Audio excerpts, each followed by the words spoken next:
Desde América Insular, saluda a los futuros míes planetarios Álvaro Jiménez, escritor, donde la humanidad es nuestra patria y el planeta es nuestro hogar, sabiendo que el único mandato que existe es no hacer daño a nadie, aunque sea a usted mismo.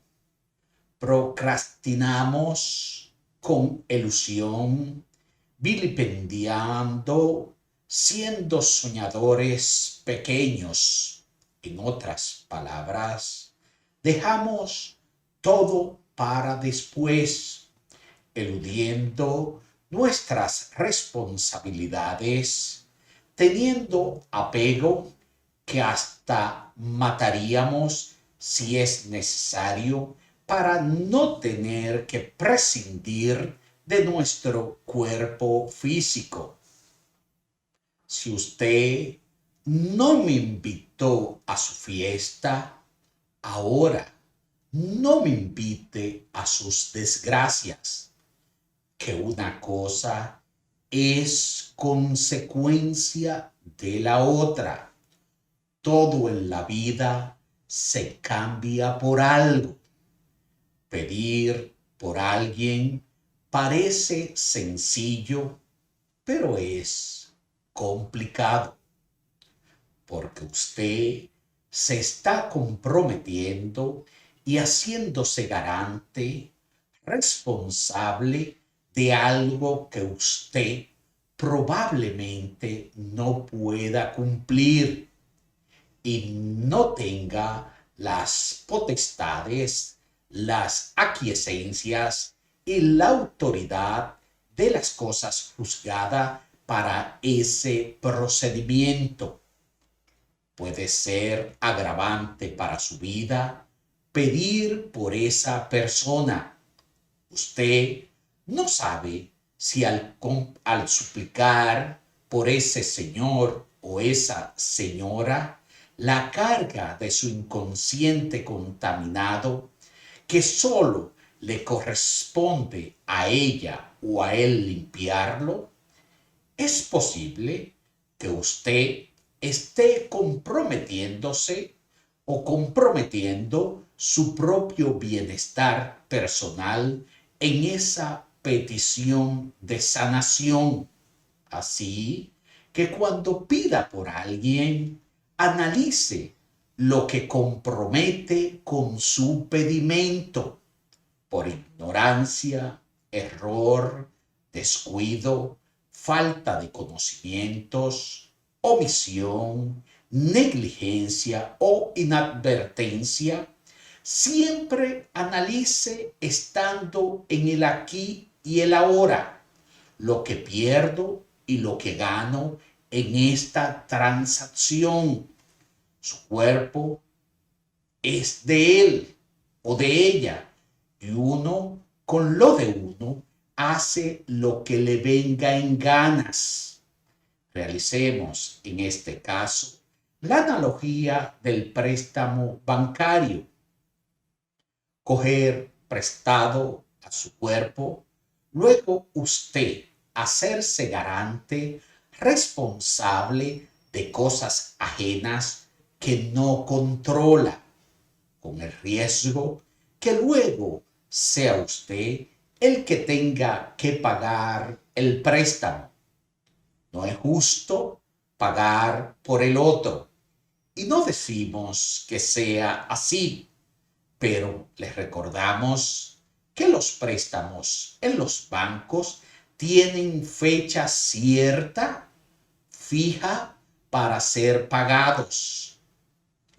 Ponernos, perdone que insistamos, pero ellos, los bancos, no le prestan a personas de más de 60 años.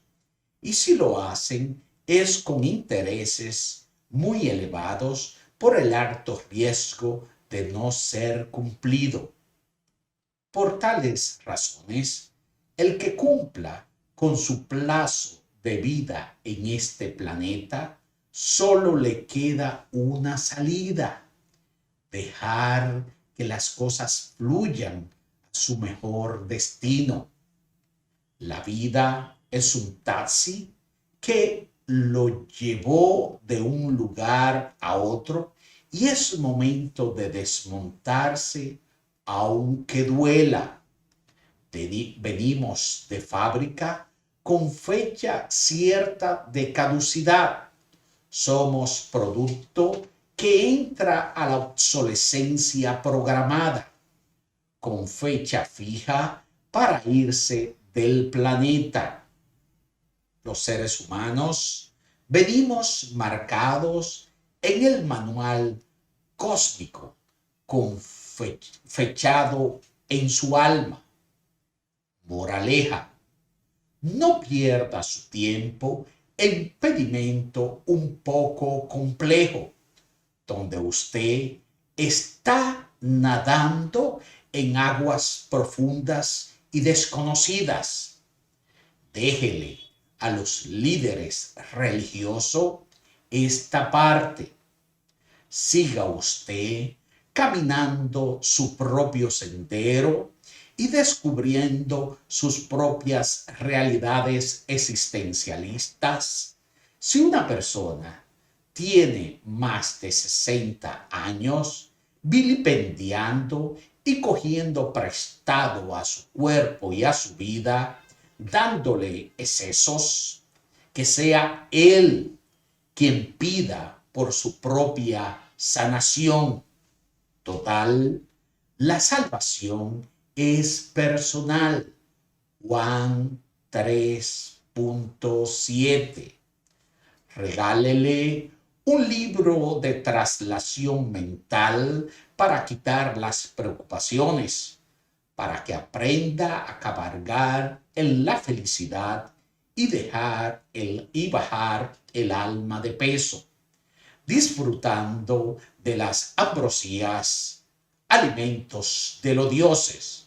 Pero usted cumpla con ponerlo en cuarentena y decirle a sus asesores espirituales con fe que usted tiene a esa persona ahí y le gustaría que ellos intercedan por él o por ella.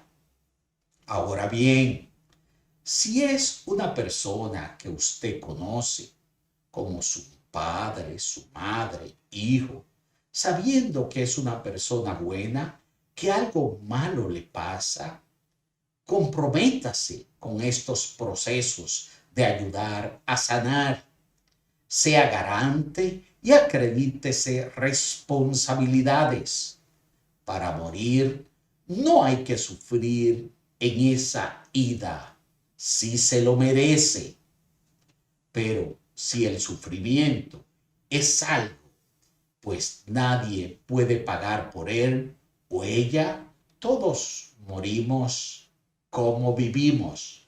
Usted puede, por los mecanismos y los caminos que estamos recorriendo, bajo el mismo método, pedir por esa persona. Pero más que pedir, como si fuera una ordenanza a los seres superiores de luz, asesores, observadores espirituales, debemos decirle: seres de luz, mis asesores, observadores espirituales, aquí le presento a fulanito de tal o a fulanita de tal. Nombre a la persona montada en su pedestal, sin dar detalle de su enfermedad. Ellos saben más que nosotros de la situación presentada. Esta persona está muy enferma o enfermo. Por favor, si ustedes pueden, ayuden a su sanación. por pedimento mío y alegría de su familia, de él o de ella. Me gustaría que me complacieran, de lo contrario, que sea su voluntad. Lo dejamos en cuarentena y todos los días repasamos y le damos rayos de amor puro y verdadero. Vemos su mejoría con fe puesta en su sanación. Ellos, sus asesores observadores espirituales, dirán el desenlace final. Si no hace daño a usted ni a otro, tiene herramientas de poder sanador en sus manos.